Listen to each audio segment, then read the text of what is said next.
नमस्कार प्यारे विद्यार्थियों। हिंदू विधि की इस वीडियो श्रृंखला को आगे बढ़ाते हुए आज हम Hindu minority and guardianship act 1956 के प्रावधानों का अध्ययन करेंगे। हिंदू अवयस्कता एवं संरक्षकता अधिनियम 1956। तो सबसे पहले हमारे सामने यह प्रश्न आता है कि अवयस्क कौन है। तो अगर हम भारतीय अवयस्कता अधिनियम 1875 हिंदू मेजोरिटी एक्ट 1875 में बताया है कि जो 18 वर्ष का अपत्य जिसने 18 वर्ष की आयु प्राप्त कर ली है वो वयस्क है। तो इस आधार पर और इस अधिनियम की परिभाषा के अनुसार अप्राप्त वे या अवयस्क से वह व्यक्ति विपरीत है जिसने 18 वर्ष की आयु पूरी न की हो। तो ये अवयस्क को लेकर ये संरक्षकता की धारणा क्यों उपजी। तो विधि जो है वो बच्चों को अबोध समझती है और वो ये उपधारणा करती है कि ये अवयस्क है, ये किसी कार्य को करने में अपना भला बुरा नहीं समझते हैं। तो इस मामले में विधि ने उनको ये संरक्षण प्रदान किया है, ये उनको सुरक्षा दी है। हर अधिनियम में अवयस्कता के संबंध में अलग अलग मतभेद रहा है, जो कि भारतीय अवयस्कता अधिनियम 1875 के आने के बाद ही क्लियर हुआ है। तो हम भारतीय अवयस्कता एवं जो गार्जियनशिप एक्ट है 1956, तो इसमें अप्राप्त वे कौन है, संरक्षक कौन है, संरक्षक के क्या प्रकार है, जो नैसर्गिक संरक्षक है, जो वसीयती संरक्षक है, उनकी क्या शक्तियाँ है, और इसके अलावा अन्य प्रावधानों के बारे में भी इसमें बताया है।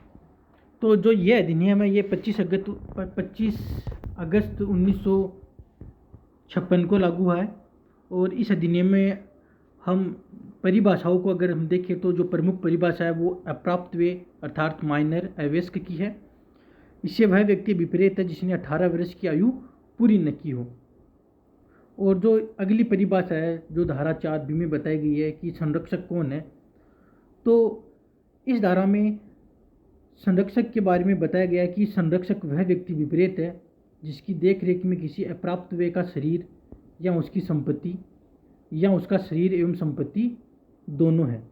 और साथ ही इस धारा में संरक्षक के प्रकार भी बताए गए हैं। तो इसमें जो पहला प्रकार है वो नैसर्गिक संरक्षक है, नेचुरल गार्जियन। दूसरा वसीयती संरक्षक, टेस्टामेंट्री गार्जियन। तीसरा है न्यायालय द्वारा नियुक्त संरक्षक, guardian appointed by a court. और जो चौथा है वो कोर्ट्स ऑफ वार्ड्स, प्रतिपाल्य अधिकरण द्वारा नियुक्त संरक्षक। तो ये संरक्षक एवं प्रतिपाल्य अधिनियम है 1890। ये अधिनियम भी इस अधिनियम के साथ साथ ही है, क्योंकि इस अधिनियम की धारा 2 में ये बताया गया है कि यह 1890 का जो अधिनियम है उसका अनुपूरक होगा। तो जो ये ब्रिटिश शासन काल में ही संरक्षकता को लेकर साफ साफ ये अधिनियम बना दिया गया जो समस्त हिंदुओं पर लागू था। तो ये 1890 में संरक्षक एवं प्रतिपाल्य अधिनियम पारित किया गया, जिसमें यह निश्चित किया गया कि अवयस्क के प्राकृतिक संरक्षक कौन होंगे, क्या वे वसीयत के द्वारा संरक्षक नियुक्त कर सकते हैं, अवयस्क के स्वयं तथा संपत्ति के संबंध में क्या अधिकार होंगे, इन संरक्षकों के अभाव में संरक्षक को नियुक्त करने के लिए न्यायालय कौन सी प्रक्रिया अपनाएगा एवं न्यायालय के क्या अधिकार होंगे, तथा जो वस्तुतः संरक्षक है डी फैक्टो गार्जियन उसके संबंध में क्या व्यवस्था रहेगी। और आज़ादी के बाद 25 अगस्त 1956 को हिंदू अवयस्कता एवं संरक्षकता अधिनियम पारित हो चुका था। और उसकी जो धारा 4 थी उसमें भी ये स्पष्ट प्रावधान किया गया है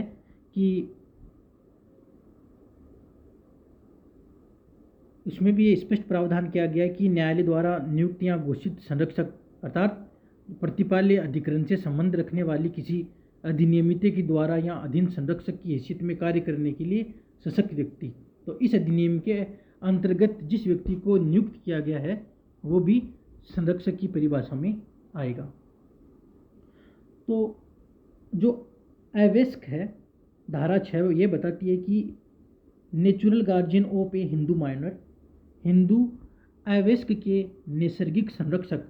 तो जो नैसर्गिक संरक्षक है उसका दायित्व है अवयस्क की शरीर और संपत्ति की सुरक्षा करना। तो यहाँ पर वो संपत्ति नहीं आएगी जो अविभक्त कुटुंब की संपत्ति है, और उसमें जो अवयस्क का जो हित है वो अभी तक अविभक्ति है, अर्थात वो पूर्ण रूप से विभाजित नहीं हुआ है। वहाँ पर जनरली जो संयुक्त हिंदू परिवार का जो कर्ता होता है, जो ज्येष्ठ पुरुष सदस्य जिसको कर्ता का दायित्व दिया गया है, वही उस परिवार के जो अवयस्क होते हैं उनके संपत्ति का संरक्षण करता है। तो जो नैसर्गिक संरक्षण है उसमें जो माता पिता पद है उसके अंतर्गत जो जन्म देने वाले माता पिता आते हैं। इसमें यह स्पष्ट कर दिया गया है इस धारा में कि पिता और माता जो पद है, जो पिता और माता जो शब्द है उसके अंतर्गत सौतेला पिता और सौतेली माता शामिल नहीं है। तो इस धारा में जो अलग अलग प्रावधान है उन प्रावधानों को हम देखते हैं कि जो पहला प्रावधान है, in the case of a boy और एन अनमेरिड गर्ल, किसी लड़के या अविवाहित लड़की की दशा में। तो किसी लड़के या अविवाहित लड़की की दशा में पिता और उसके पश्चात माता, परंतु जिस अवयस्क ने 5 वर्ष की आयु पूरी न कर ली हो उसकी अभिरक्षा मामूली तौर पर माता के पास रहेगी।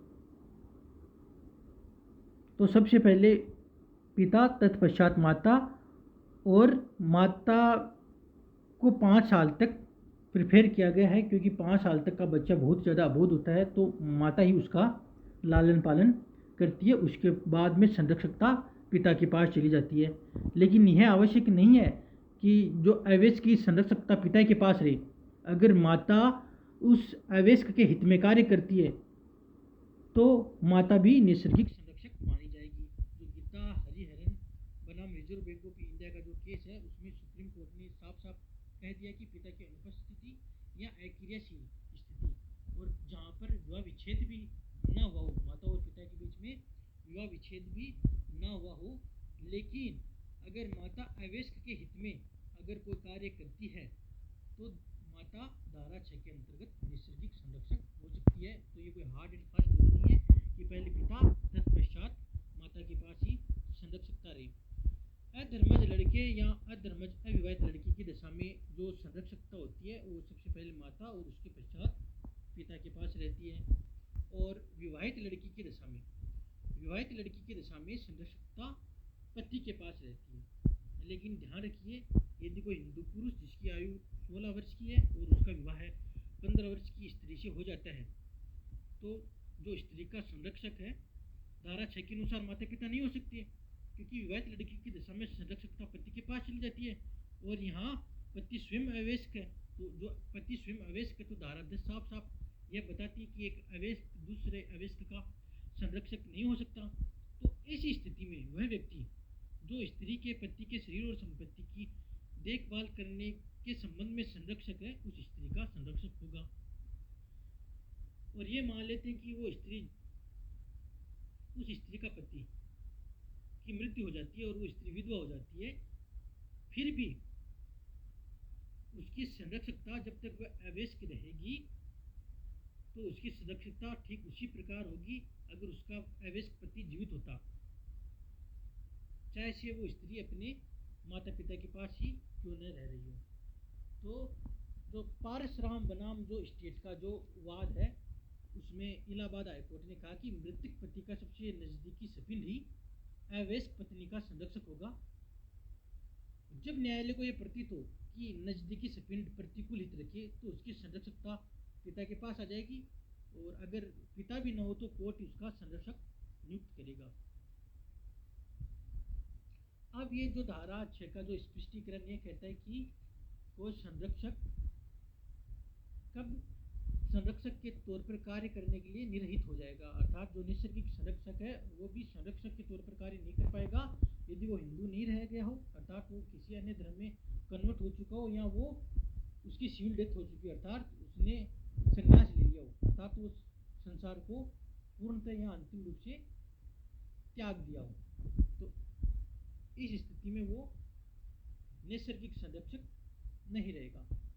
और इस अधिनियम की जो धारा जो 7 है वो दत्तक पुत्र की नैसर्गिक संरक्षकता के बारे में बताती है कि जो दत्तक पुत्र है अर्थात जो नैसर्गिक माता पिता अपने किसी अपत्य को अगर दत्तक दे देते हैं तो जो उसकी नैसर्गिक संरक्षकता है वो पहले दत्तक पिता की और उसके पश्चात दत्तक माता के पास आ जाती है, अर्थात वो उसके नैसर्गिक संरक्षक होगी।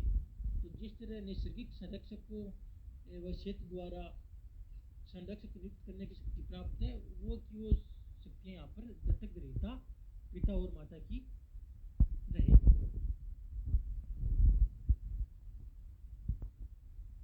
इस अधिनियम की जो धारा 5 है वो ये बताती है कि अधिनियम का धारावी प्रभाव रहेगा कि हिंदू विधि का कोई भी शास्त्र वाक्य नियम निर्वचन रूढ़ि प्रथा जो भी हो इस अधिनियम के पूर्व प्रचलित हो और इस अधिनियम के आने के बाद इस अधिनियम के उपबंधों के वो विसंगत है तो वो स्वतः ही प्रभावहीन हो जाएगी और ये अधिनियम उन सब पर धारावी प्रभाव रखेगा।